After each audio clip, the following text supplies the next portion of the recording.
Kaya yan ang sagot ng Diyos. Huwag kang mag-alala anak, sagot kita. O, yan ang pangako ng Diyos eh. Hindi kita iiwan. Hindi kita pababayaan man. Ano bang pelikula yon? Robin Padilla?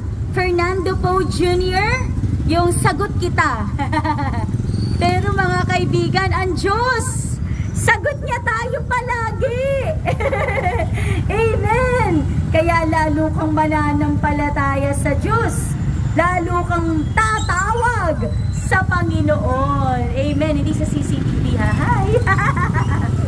Sa Panginoon. Bakit? Kaya ng Diyos ang lahat. Di ba, sir, no?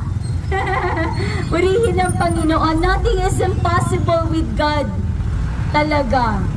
Kahit ano pa man ang pagsubok na dumarating, mahal ka po ng Diyos. Hindi ka pababayaan ng Panginoon. Amen.